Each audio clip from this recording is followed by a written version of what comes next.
Hello, welcome to Baltic World. My name is Crispin. The war in Ukraine is entering a new escalated dark phase.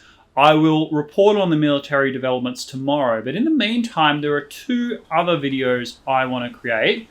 This one is on the global developments, where I think this is going, and what the post-war implications for the world order are.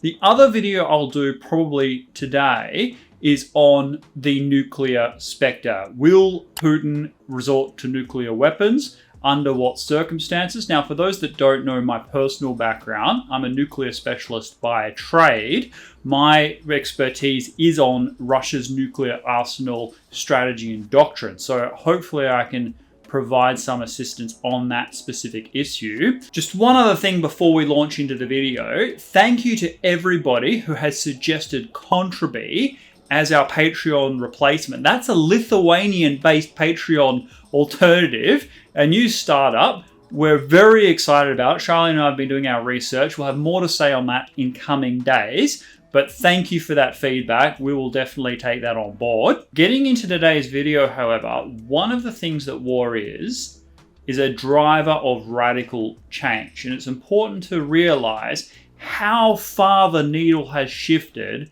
in just 1 week. Up till now, Germany-American relations were at crisis point.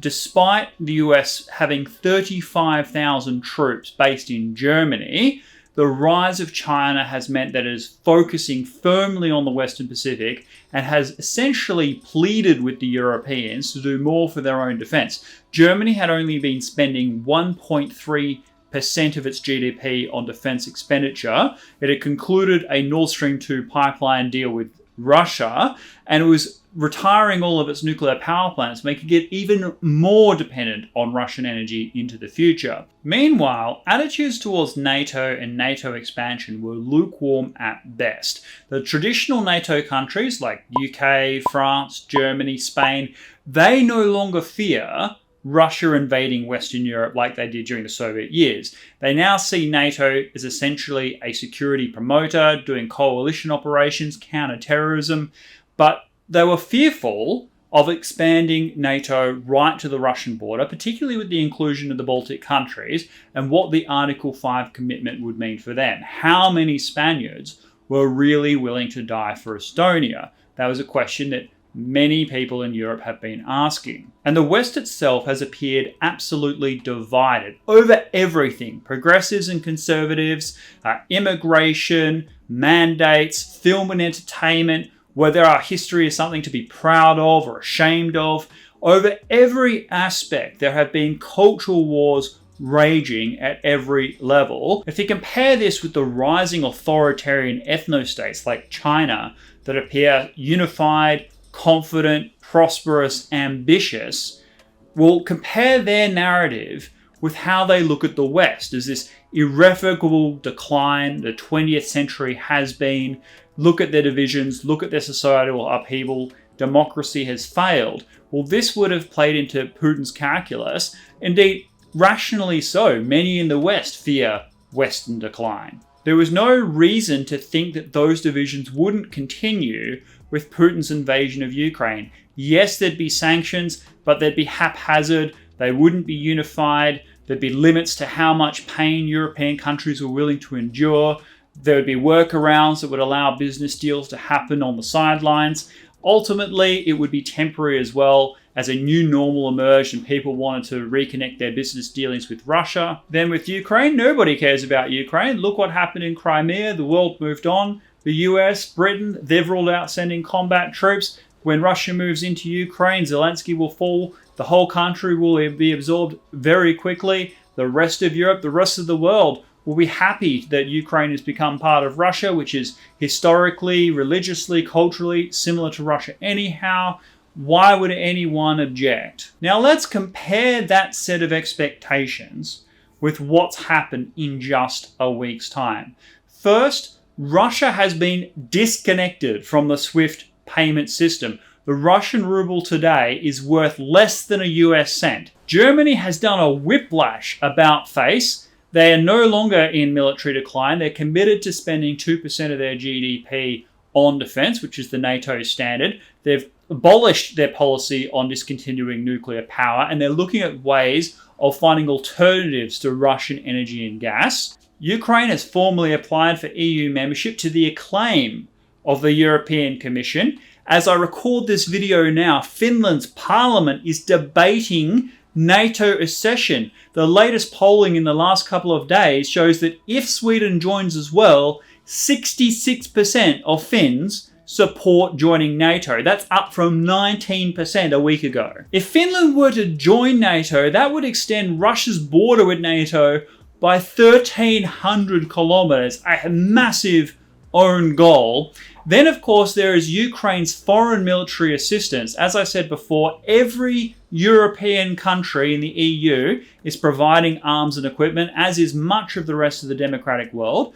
The Ukrainians have set up a foreign legion where people can volunteer to fight in Ukraine. Now, most democratic countries have laws prohibiting its citizens from going off to fight in foreign wars. Almost all of the countries are silent on this issue, essentially allowing individual citizens to show up on the Polish-Ukrainian border and sign up, or to join through the Ukrainian embassies in their own country. That means thousands of foreign volunteers are pouring into Ukraine with the equipment supplied by those foreign governments. As for the foreign demonstrations, they have been enormous. 3% of Estonia's total population demonstrated in support of Ukraine the other day. In Berlin, over 100,000 people marched. And then at a football match in Lisbon, Portugal, Ukrainian player Roman Yaramchuk was substituted on to the field. Listen to this. All of this shows that in the West, whatever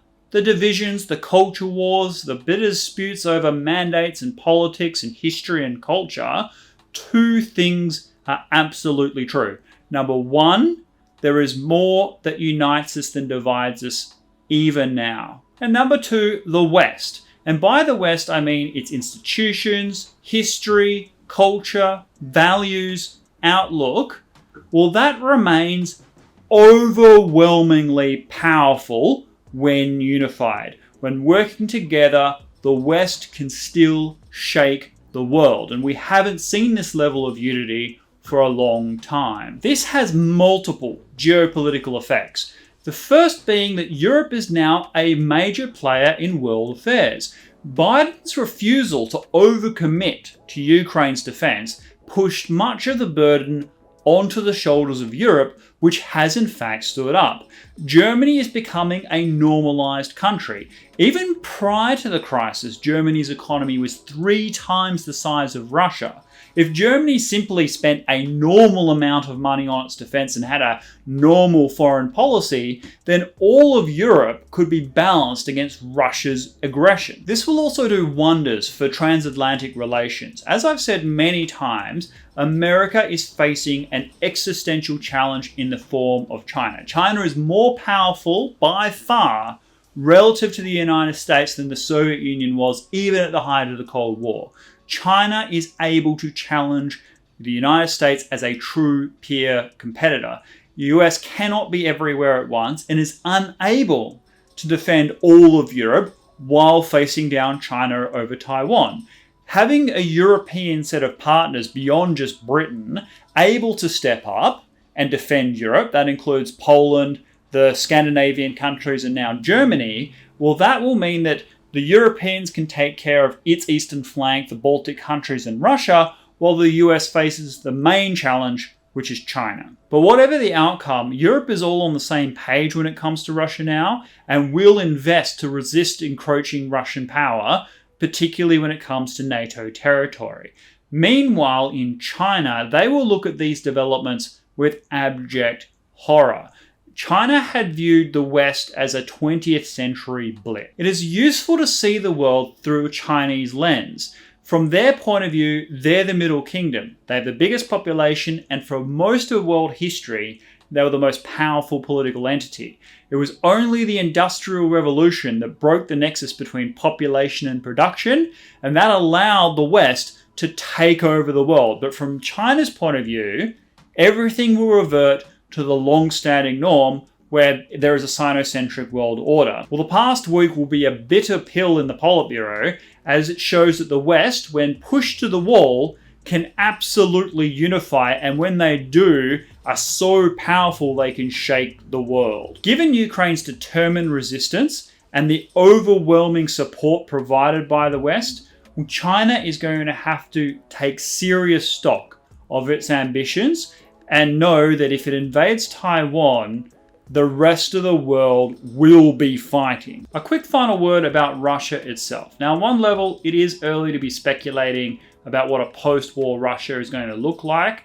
Putin will definitely escalate. If he succeeds in defeating Ukraine, things will pan out differently. But at the moment, the pushback from the international community has been further and deeper than even the worst predictions of the Russian leaders. In fact, the latest out of Washington is that they're no longer seeking just to freeze Russian assets abroad, but actually outright seize them. So before this war, a lot of Putin's cronies had gotten rich, powerful, the future looked very bright for them as individuals indeed, and now Putin himself, with his vanity project, has put that all at risk. So there could ultimately be significant political change in Russia.